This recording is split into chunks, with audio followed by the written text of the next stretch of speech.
కోపంగా ఉన్నావా బుజ్జి? నేను ఎలా ఉంటే నీకెందుకు? చెప్పేదేం లేకపోతే ఫోన్ పెట్టేసేయ్. వద్దమ్మా తల్లి, ఉండు చెప్తాను. సారీ రా బుజ్జిలో.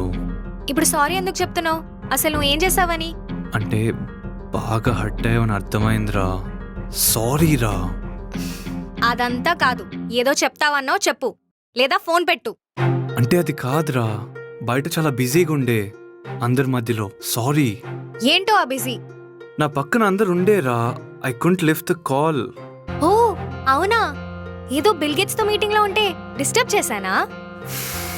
అరే బుజ్జిలో, అసలు పొద్దున్నుండి ఒక కాల్ లేదు, మెసేజ్ చేస్తే రిప్లై లేదు. ఒక 5 minutes మాట్లాడతా అంటే కాల్ కట్ చేసావు.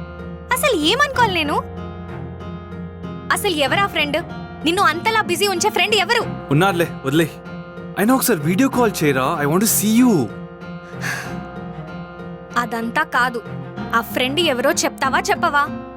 అరే సారీ చెప్పాను కదా, ఎందుకు మళ్ళీ మళ్ళీ అయిపోయిన విషయాల గురించి మాట్లాడుతూ ఉంటావు? ఆ ఫ్రెండ్ ఎవరో చెప్తావా లేదా కాల్ కట్ చేయనా? తను నా ఎక్స్ అవని. తన్ని కలవటానికి వెళ్ళాను.